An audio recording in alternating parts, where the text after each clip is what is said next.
Google account or our YouTube account, because we get into our Gmail and stuff, but YouTube was unhappy last time I tried to do that.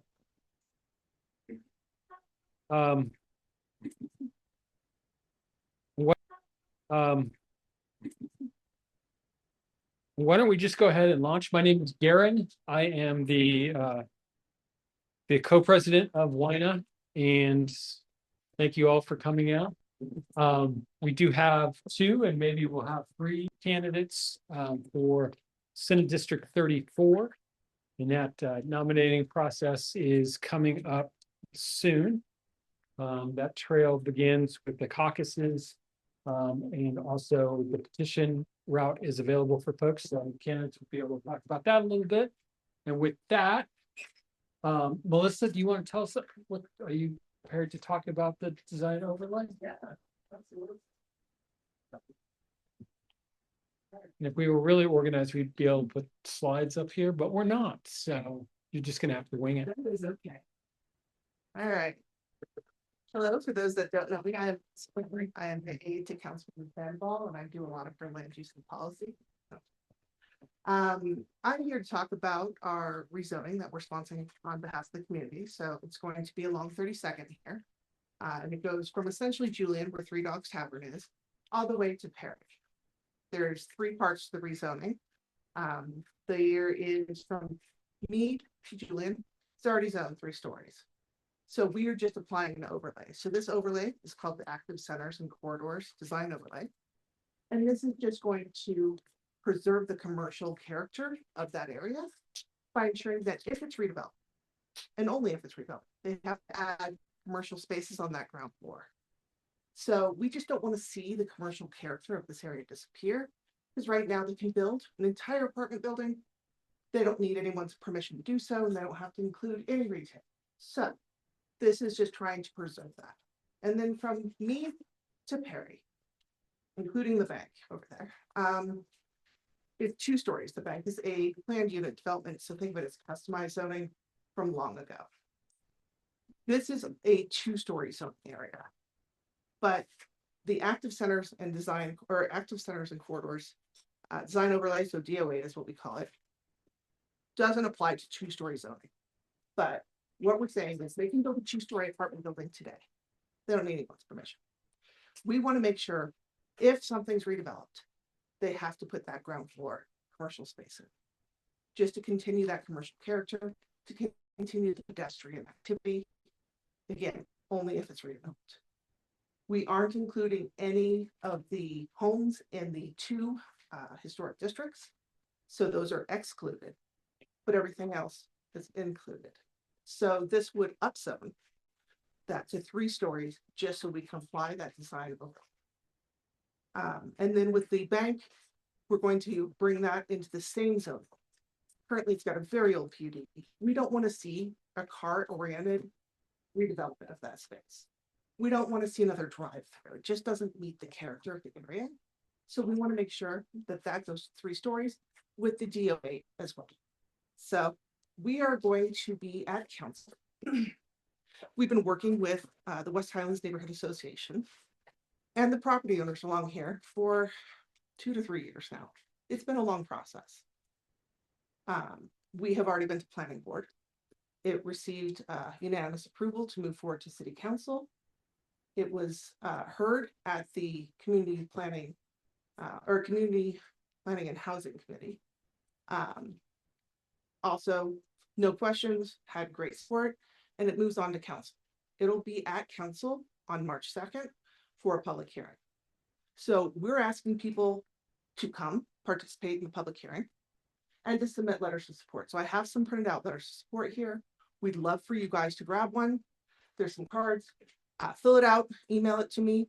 We'd love to include your letter of support showing your support for this rezoning. Does anyone have any questions?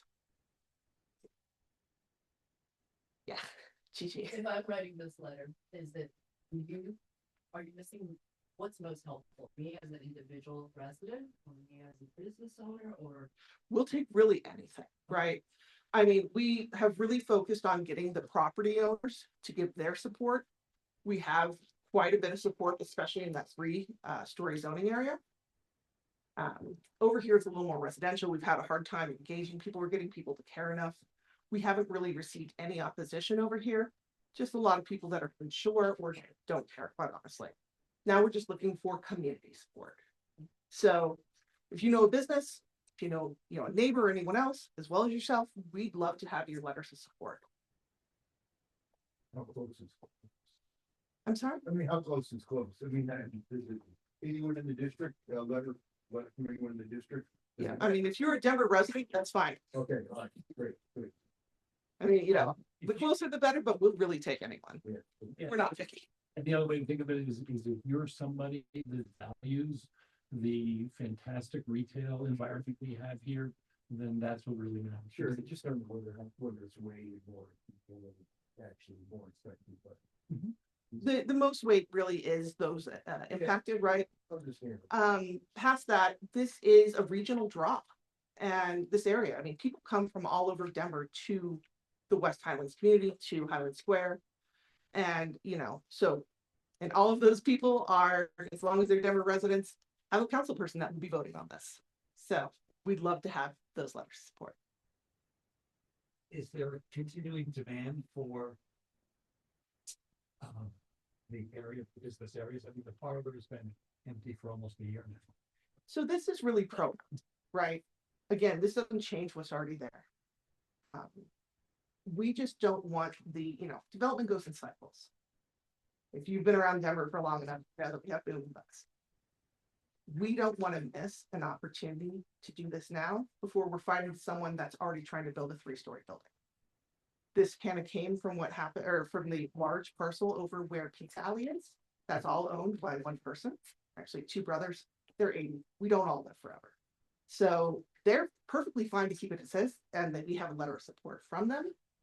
But the goal is to move forward on this, so that if their heirs feel differently than they do, and love a 3-story apartment building with no ground floor commercial activity, that won't be possible. And you raise a good question for independent shop owners and business owners. Rent has gotten high enough that it can be a struggle here. And that's why we've seen some turnover.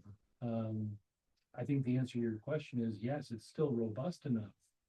But what we're trying to do with this DOA is protect, so we don't lose storefronts that become just residential.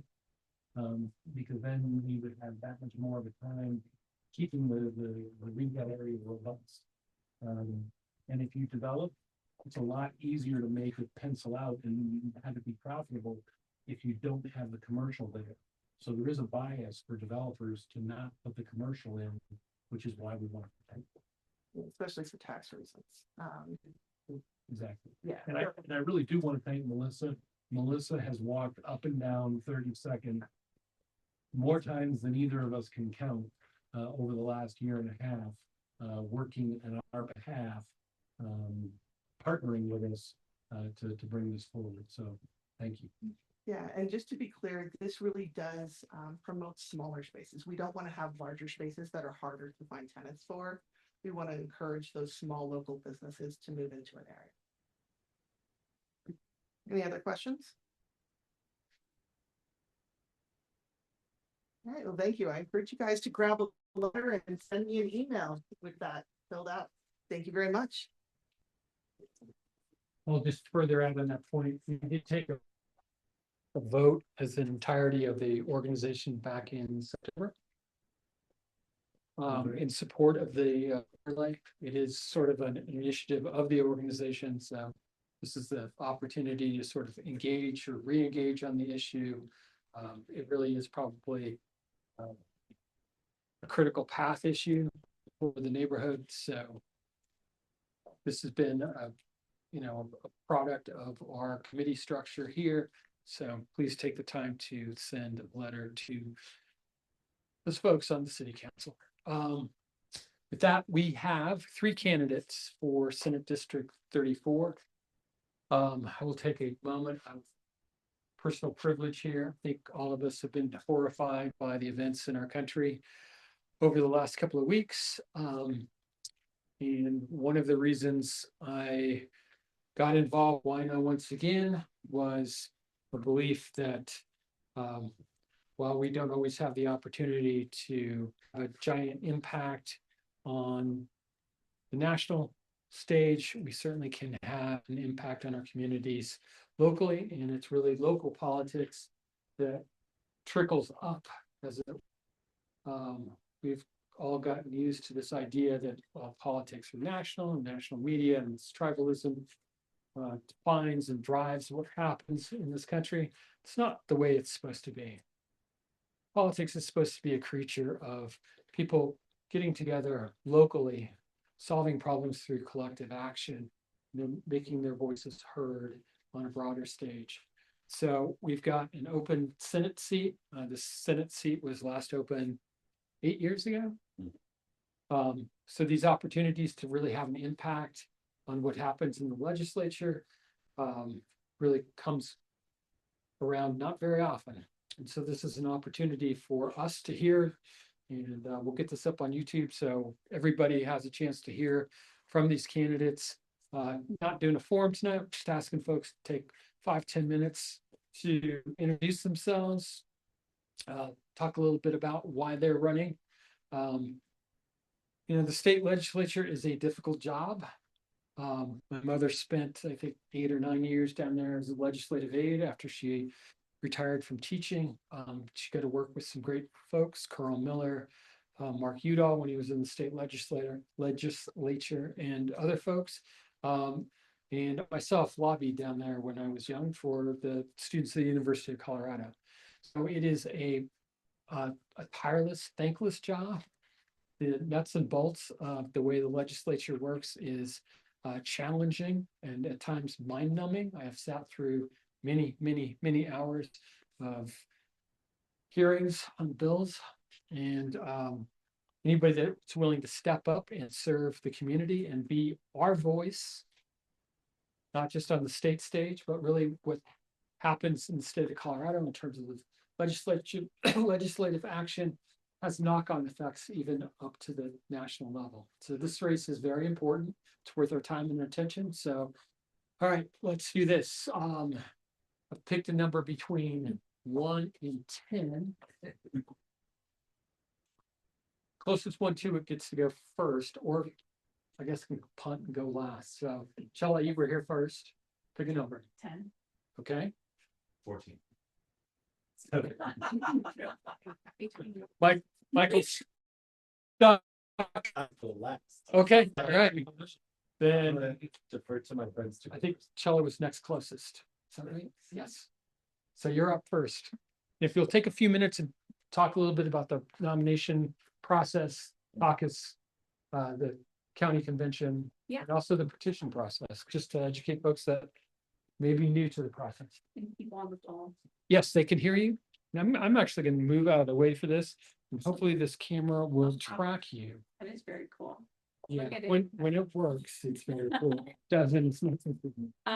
So hi everyone, my name is Chela Garcia Irlando. I actually live in Barnum, which is in West Denver. And just thank you for having me today. Before I jump into a little bit about myself, I am going to talk a little bit about the petition and caucus pathway. So there's 2 ways to get on the ballot. You can either get on via petition, which I have mine over here if you'd like to sign. Each candidate needs to get 1,000 signatures to get on the ballot via petition. And then you can go the caucus assembly route, which, if you are a registered Democrat, you also have to be a registered Democrat for petition. Everybody coalesces on March 3rd for North Denver. If you live in HD4, West Highlands, you're going to be at Skinner on March 3rd at 6 p.m., 6:30. 6:30 is check-in, 7 o'clock is when the meeting officially starts. Thank you. And my son Benny is probably over here. And so the goal of caucus and assembly is at caucus, so each precinct selects delegates to send to state county assembly. So county assembly for Denver is going to be at South High School, yes. on March 14th, and at assembly is where each of the people who are nominated from caucus get to pick not just state senate, but actually that's state assembly. a little distracted here. So yeah, so it's a delegate process. So at county assembly, then you select delegates to go to state assembly to vote for the higher offices, but it's a matter of essentially, I would say partly a popularity contest of how many people can get delegates to go to county assembly to vote you onto the ballot. You need 30% to get onto the ballot at county assembly. So of the delegates that are selected at precinct caucus, you need 30% of those to get selected onto the ballot as a state senate candidate. With no petition. With no petition, yes. If you have petition signatures, you need 10%. Did that make sense? Was that a little confusing? It's supposed to be confusing because it's not easy. Any Without questions? valid Democratic signatures Yes, on a petition, plus 10% equals access to the ballot for the primary. correct. Or no petition, 30% of the delegates at the county assembly equals access to the petition. Right. Two different ways to get there. And if you're really dedicated and want to go and support the higher offices like Attorney General, Governor, Secretary of State, Treasurer, man, the slate is packed this year, then you can also choose to be a delegate for state assembly. And they'll be calling you to get your vote there too. Any questions, or can I dive into who I am? Can you sign more than one petition? No, you can only sign one. Absolutely. Sorry, guys. So with that, my name is Chela Garcia Irlando. I'm running for state senate to represent West, North, and downtown Denver.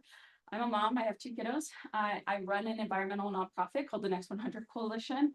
I come from a family of immigrants and also generations of Coloradans who've been here for hundreds of years, and I'm deeply connected to this community. I have waited tables on Federal and in downtown. I've supported youth programs in Westwood and North Denver. And I'm deeply connected to both the challenges and successes of this district. You know, my husband and I pay $40,000 a year in childcare. It's outrageous for 2 kids. But together we have $70,000 worth of student loan debt. I drive a 13-year-old car. We budget carefully and we still feel the strain every single month, as many of you probably do. The system, I believe, is rigged against working families, and I'm running to fight for families and fight for our community because I know how hard it is to keep up, no matter how hard we try. People are choosing between rent and utilities, medication and car payments, childcare, and being able to afford groceries. And schools are underfunded while billionaires and corporations get tax breaks. So I strongly believe these are political choices, and it's unacceptable and quite frankly enraging in a state that is completely controlled by Democrats. I will fight for us and with us because I do believe every person deserves to live a dignified life. I not only have the experience, I used to be the executive director of the Latino caucus down at the state capitol. So when I get into the state building, I, on day one, will know how to be effective and get things done because I have the experience and I have the passion and commitment and the future worth fighting for. And I didn't just move here to run for this seat. I've been here and I plan to be long after this election. I will not be seeking nor accepting any corporate PAC money. I will not sell out our communities. And I hope to earn your support both at caucus, assembly, and on the ballot on June 30th. Thank you so much.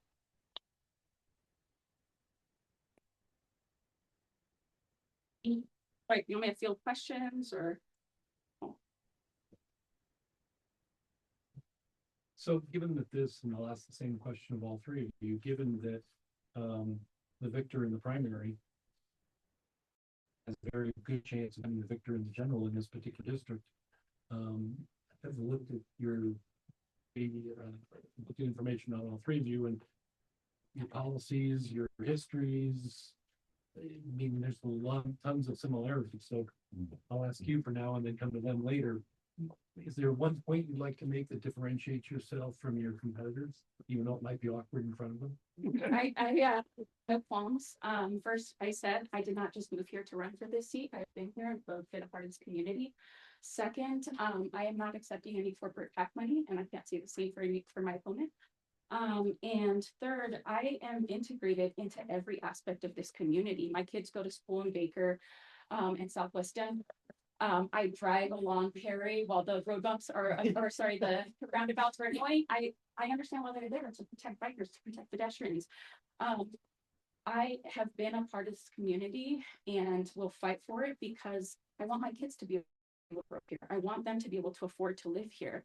And at the pace that we're going, I can't say that they will have that opportunity. So I have a future to really work, like fight for and work for. And I have also have the experience to read budgets, to be an executive leader, to really stand up and be bold and courageous when confronting really hard decisions and having to say no to people who want to influence our communities. And again, that's dark money, that's corporate influence in our politics, and I will not stand for that. So I will say those are the big differences. Thank you.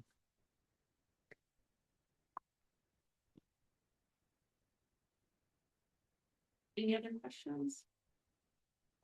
And this is Benicio. I have my daughter's 1.5 and her name's Adela. Really, really clear.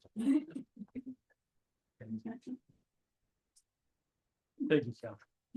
Others?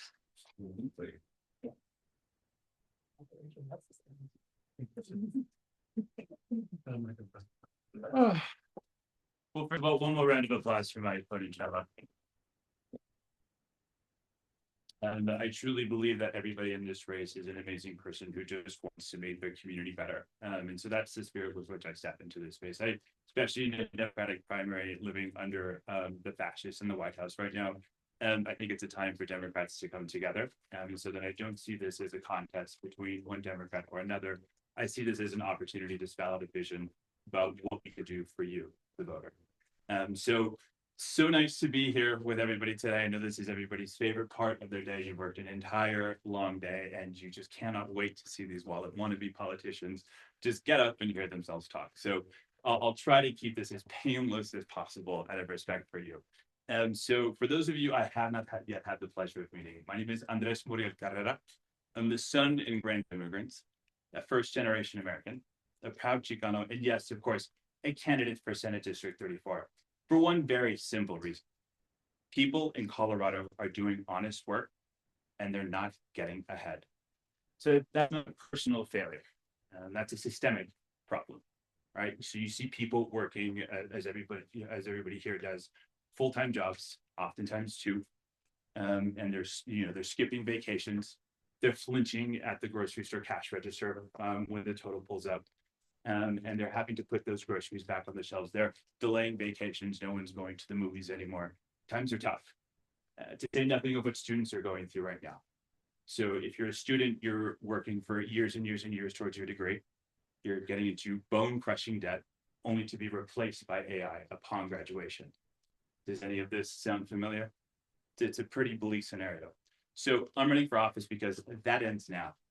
My fundamental belief in this campaign is that if you work 40 hours a week, 40 hours, just 40 hours, a lot of us work more. If you work 40 hours a week, and if you play by the rules, you should be able to live a comfortable life in Colorado. That used to be the case, right? So you should be able to own a nice home in a good neighborhood. You should be able to fill up your grocery cart without breaking the bank. And you should be able to afford child without going broke. So those are the fundamental beliefs of my campaign. And I don't think that this should be some far off distant future that we achieve. No, this is something that needs to happen right away. This is something that needs to happen now. And here's the thing, and this is to Bill's point, what kind of differentiates me as a candidate. Again, I think everybody here is of goodwill, so I'm not going to stand up here and doubt anybody's intentions in running for office. But what I will say is that I'm not new to this work. As the son and grandson of immigrants, I've lived the values of hard work and helping my neighbor. I didn't just, so I've helped make this community safer by establishing the very first Office of Neighborhood Safety for the city and county of Denver, which prevents, youth gang violence before it happens rather than reacting after it happens. I've also helped get more than $2 million in community funding, in federal funding, for the Tepeyac Community Health Center, which is a free health clinic over here, in North Denver, so that's undocumented residents to get life-saving care. I've also helped make our communities wealthier by arranging, hundreds and hundreds of volunteers to work for the benefit of 5,500 migrants who we were able to get work permits so that they could pull themselves up by the bootstraps, build jobs that were, long left empty, and help their families pay rent and put food on the table. And that's the work. That's energy that I'd like to put into the state Senate. So the first thing that I'd like to do, if being granted the honor of serving as your state senator, is to make Colorado the most affordable state in the nation. I want to repeat that. The goal of my candidacy and of my time in the state Senate would be to make Colorado the most affordable state in the nation. We have to make buying a home easier and not harder. That's why I'm coming out with a policy called House Keys for Degrees. Whereas you attend college or trade school, we're going to put them on equal footing here. College or trade school in Colorado, we should be able to put up real money towards a house, up to $40,000 in down payment assistance. If you're a senior citizen here, I don't want to see you being forced onto food stamps. That's why I'm proposing doubling the senior homestead tax exemption. That's right. I want to cut your property taxes in half because the explosion in the number of senior citizens relying on county services is unconscionable, and it stops now. You should not just have to survive in Colorado. You should be able to thrive. That's why I am hell-bent on also increasing incomes across the state. That means attracting good paying careers, not just jobs. I don't want multiple McDonald's to federal. I want to be able to attract the next Fortune 500 companies, anchor them here in Colorado, and ensure that women, for example, are able to take full advantage of a year of maternity leave. These are the policies that I'd like to put forth. It also means raising the bar in our high schools so that students graduate career ready with real certifications and real pathways to good jobs. Because a strong economy does not trickle down. It is built from the middle out. So if you honor me with your vote, those are the policies that I'd like to put forth. It is time to stop surviving in Colorado. It's time to start thriving. My family fought for the American dream, and now I'd like to fight for yours. Thank you very much.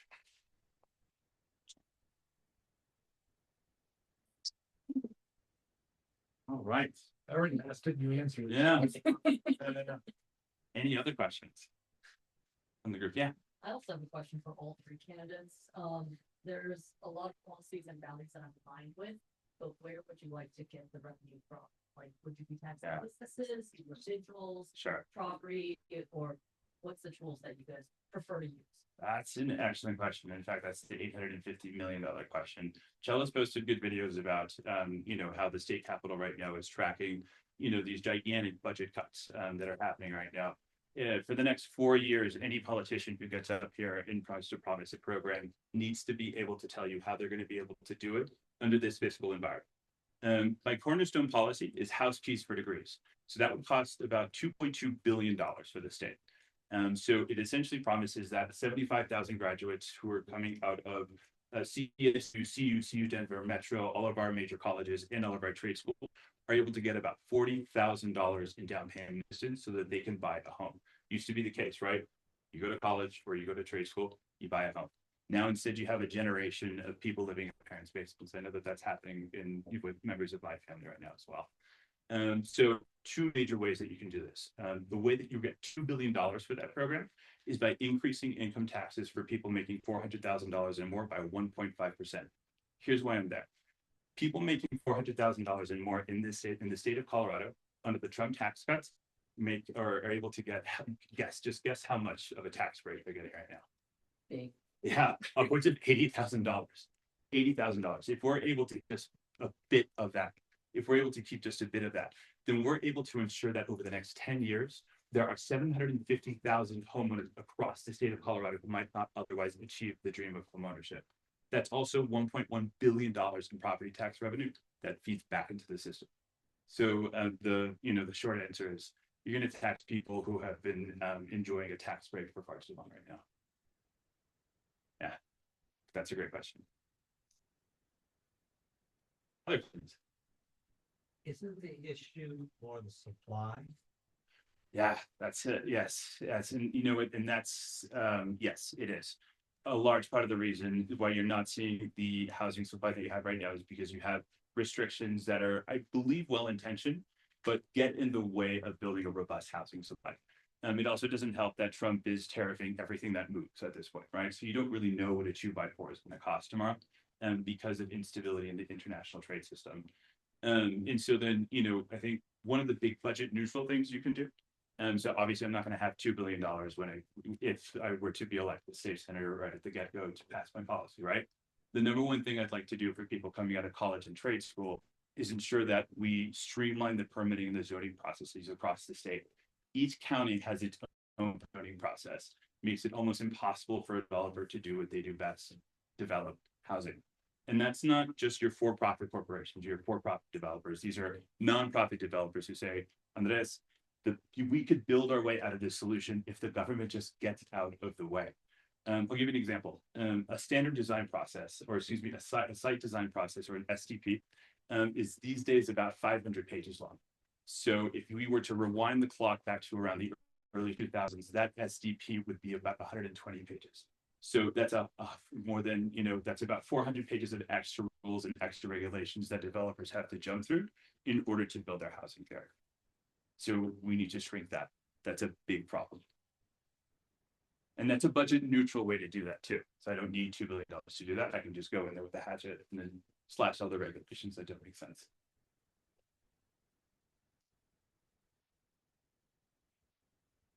The thing follows me. I like it. Yeah. These are great questions.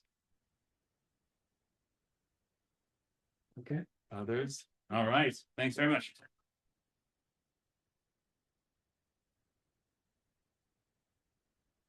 Last but not least, Michael. These are great candidates, folks. I know this because I don't have to put the hook on anybody. Everybody's stuck to time and appreciate that. Hi, I'm Michael Guzman. Currently, I am your elected director for RTD for Northwest and Central Denver. The Senate district is smaller than what I serve on the RTD board currently. And so I wasn't sure exactly why I was invited here tonight. It's a little bit of a surprise, so I'm going to throw you all for another loop, which is why I punted to go last. I'll give you the spiel.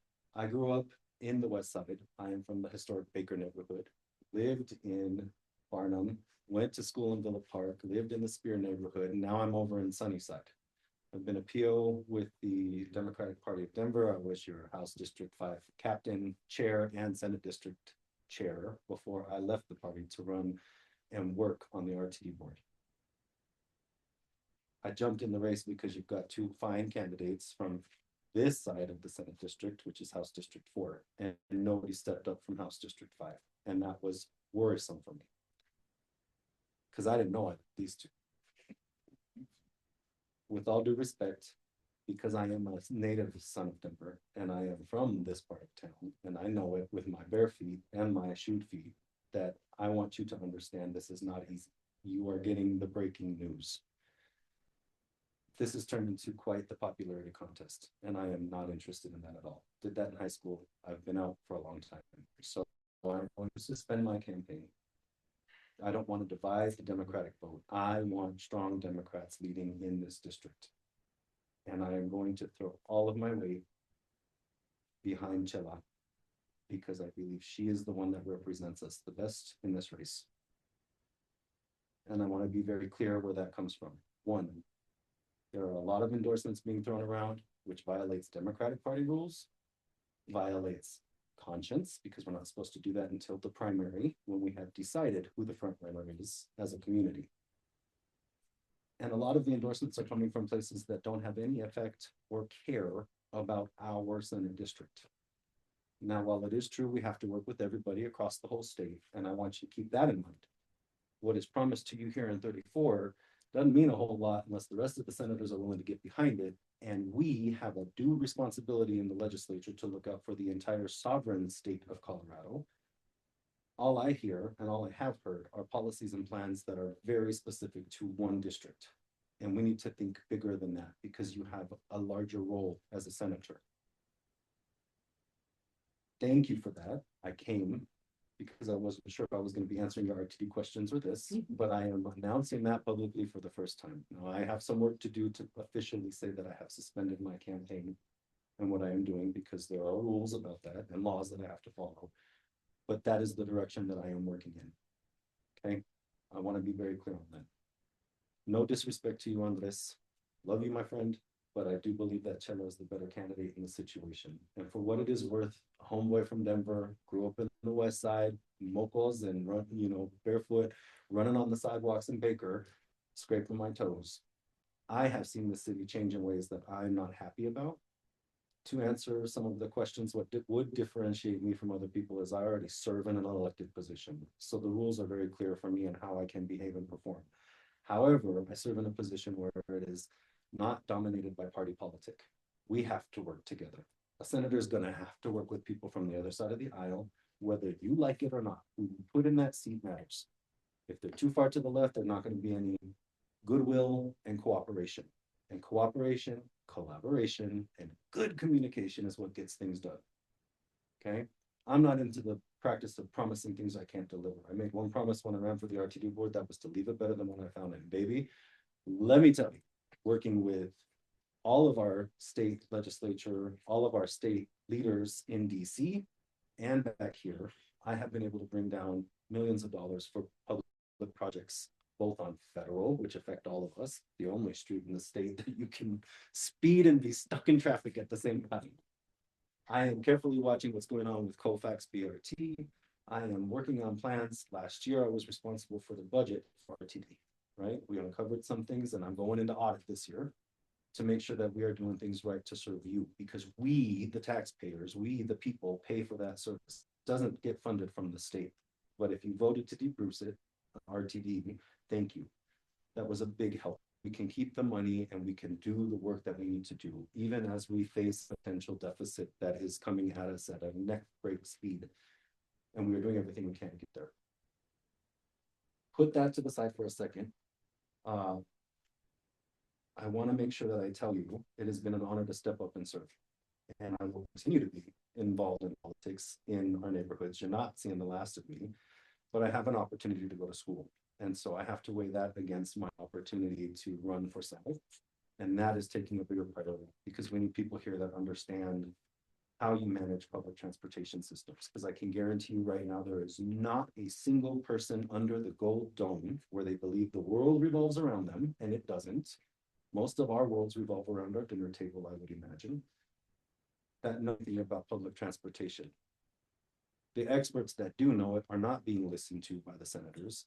And in fact, a group of people just gave a recommendation that you should no longer have a vote or a say in how your public transportation system is governed by taking away your ability to vote, and to elect people to a board that governs that agency and sets the policy, and instead allow a future governor to appoint future governor. Think about that. This is still a very purple state that would have you believe.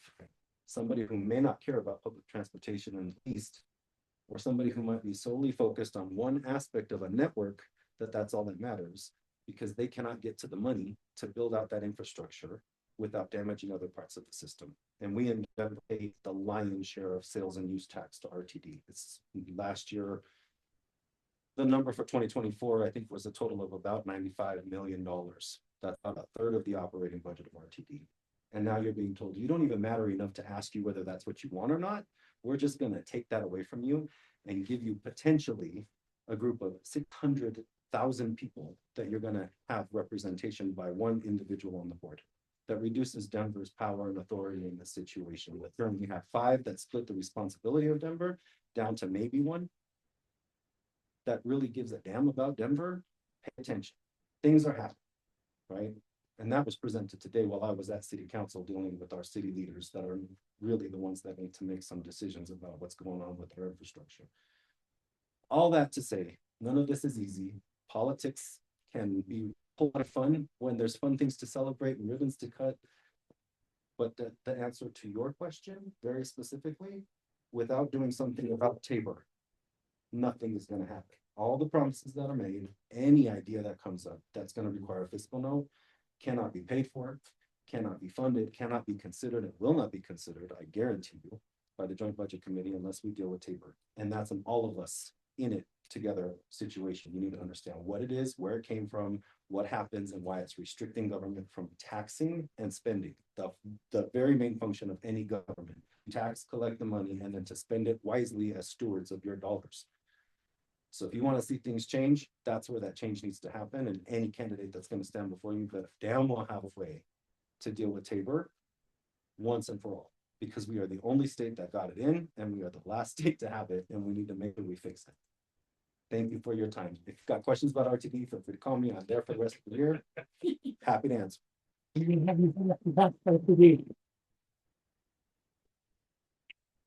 I will note, for the sake of history, that it was somebody from West Highland that led to the creation of the Several. RTD district. Miller Hudson was the driving force, who used to live right up here on 32nd, and once upon a time was involved in our organization. So Senator Paul Sandoval as well. yes, well, it was Miller that drug Paul into getting it going. But Miller actually, I think, served on the board for a while. We've had great leadership on the RTD board from our area. Rick Garcia was stalwart for years, but it's an important issue, and the idea that we would suddenly stop electing RTD board members is ridiculous. I wish we'd elect our Denver Water Board as well, but maybe we'll get to that. Thanks to the candidates for coming out. Do you want me to answer your question? I would love yeah. that, actually. And I know everyone needs taxes, but It's a I'm great curious question. what tool you prefer to use. Yeah, so I agree with Tabor, addressing Tabor. Essentially, I want to dismantle Tabor, but that takes a statewide vote. I very much want to conversion. So unlike my opponent, I don't want to attract Fortune 500 businesses. Those are the ones that have actually increased rents in our communities. I want to make sure we're fortifying our local businesses that are providing good paying jobs. We're increasing our minimum wage. And we also need to look at the fee structure. So while Tabor is still in place, the state legislature can put fees on corporations up to a certain amount, right? There's still a cap. So that would be one source of revenue, as well as closing corporate loopholes for insurance and other corporations that exist, as well as I do not agree with incentivizing data centers coming here. That's another thing that, there's a lot there. I'm an environmentalist. I do not believe that they have the best interest. And once the construction jobs are gone, they traditionally, even the mega data centers only employ about 200 people. And so again, I want to tax the rich, tax corporations. Like, I don't see taxes as bad, especially if they're not paying their fair share, right? We're all paying our share into this pot. They aren't. And so that's my goal, is to increase revenue through corporate taxation. As well as people making over $300,000 to $400,000, right? That makes sense. And was one is over here in education to address table. I also would support decoupling the education fund from as an exception to Tabor, because again, I have kiddos, like education is really, really important to me. And I want to make sure that we can fund that without making cuts other places. The state budget isn't I do not envy the state legislators this year specifically. I know we'll have to deal with it in future years, but I will be following some of the state budget conversations, so you can learn more at Chella for Colorado. I have some videos and information that I'll be posting. I also want to share, I have been endorsed, and this was announced today by Senator Julie Gonzalez. And she has been a champion for working people. She has been a champion for the working class so that we can tax more wealth of the wealthy.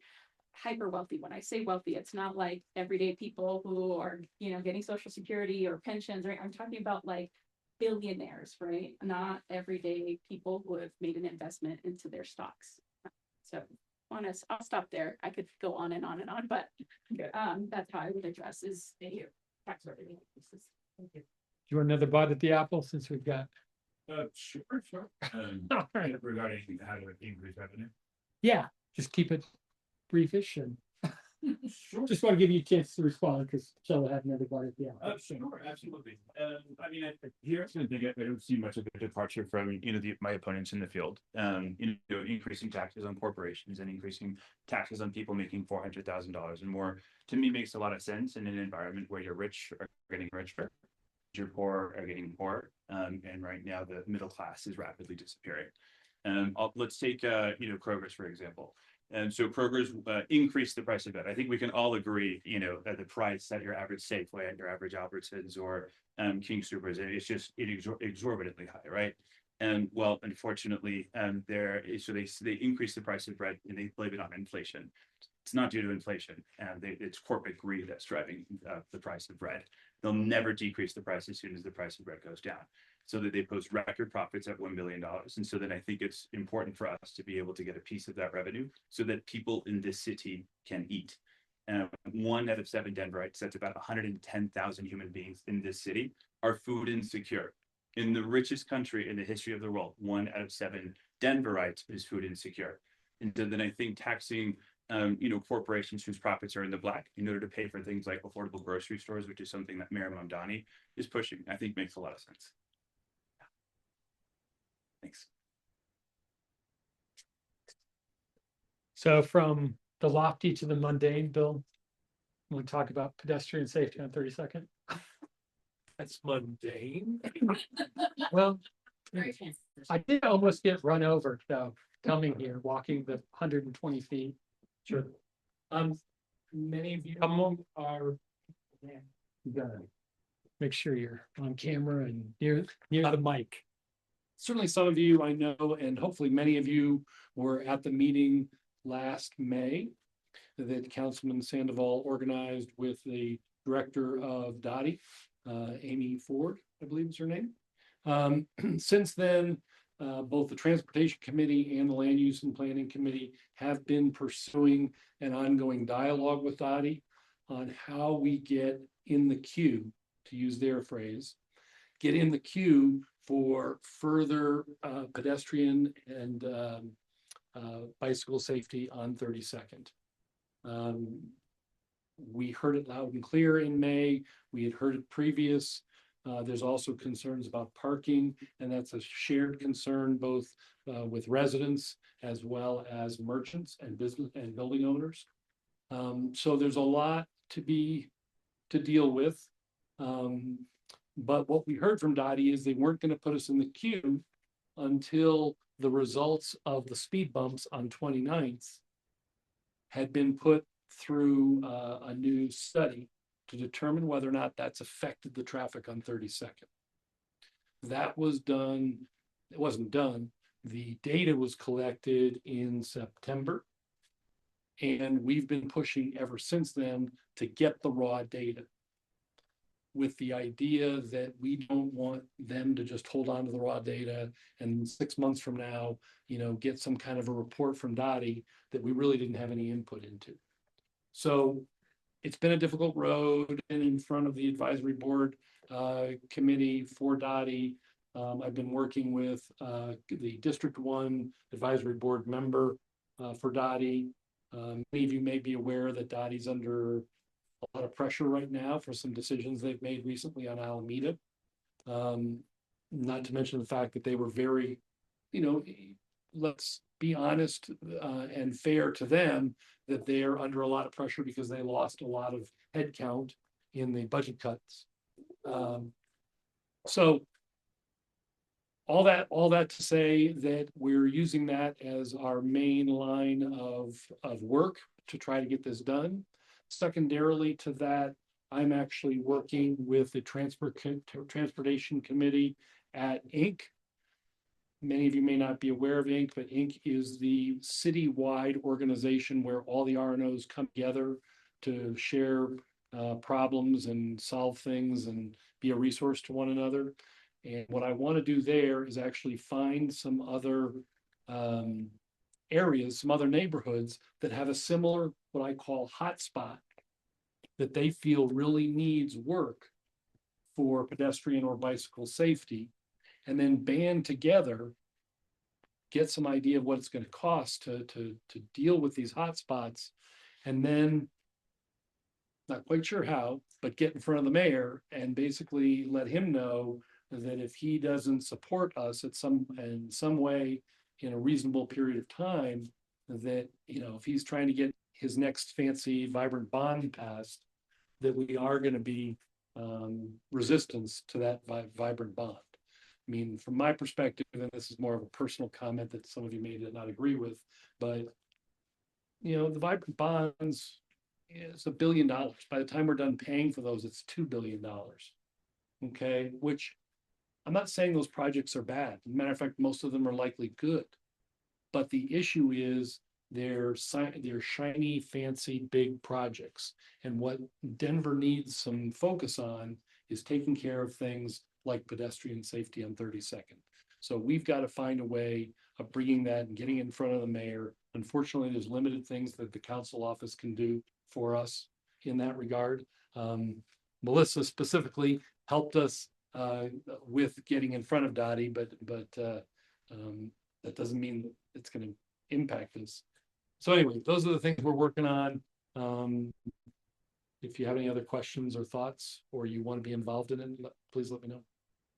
Yeah, I would love to be helpful in getting good odds with the mayor. Great. Yeah, used to work for him. I will call you on that. Then if that would, wow, that'd be great. Questions? All right, I'll translate that into a pitch for those that are interested, particularly watching at home or watching later. We really need to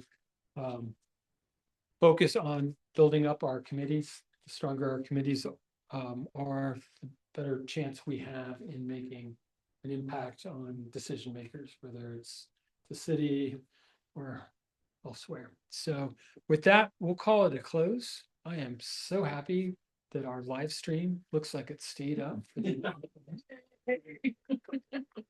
Minor miracle. And I just realized it's all running off my phone. So again, worked great. So we'll be doing this in the future when we have our live meetings. We have anybody interested in leadership in the organization. Chichi is leading up our nominating committee, which has to put together. Yes, you volunteered. Yes. I've got it on, I wrote it down as notes. So, but we do have the need to nominate our next slate of officers by April, I think. Anyway, coming up soon. So not immediately, but by April. So anybody out there listening, interested in getting involved in a leadership role, please let us know. And we have transitioned to a new website. Again,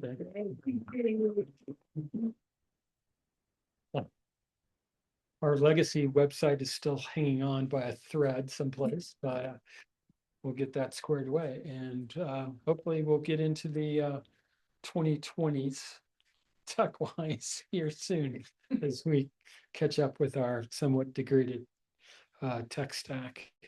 So that's it, folks. Go. Can I share just one quick? I really appreciate you sharing about the acknowledgement of what's happening nationally. So the Colorado Rapid Response Network is actually doing a series of trainings so that you can become a confirmer. A confirmer is somebody who goes and observes a detention on the street.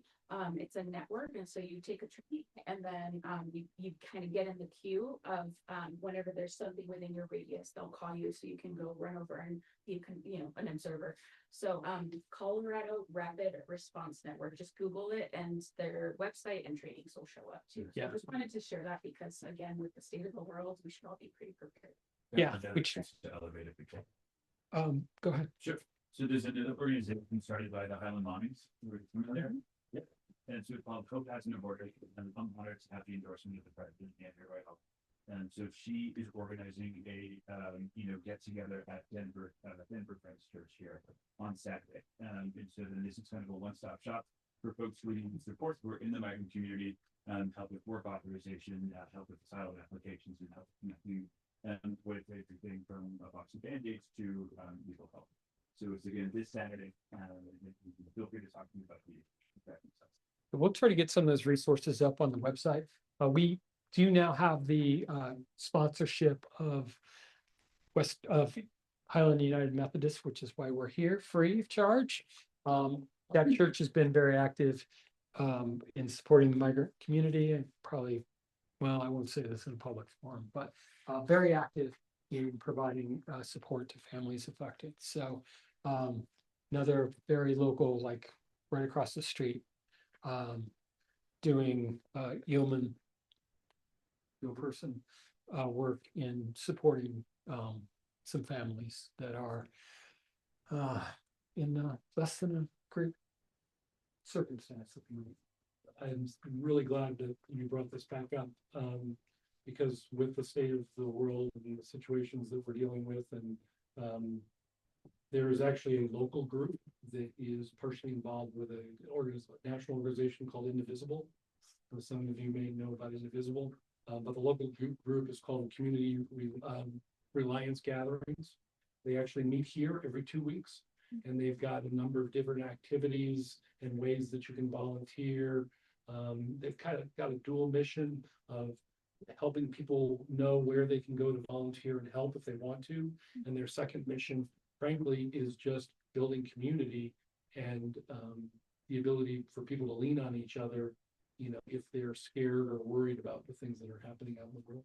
So there's some flyers here if anybody's interested. So there are ways for folks to not feel helpless, to engage in collective action, to help your neighbors, help our community. And it's, you know, I hope that we can continue as an organization to serve as sort of a clearinghouse for ways for people to get involved and sort of solve some of the collective action problems that we face. So with that, we'll call it a close before we run out of battery.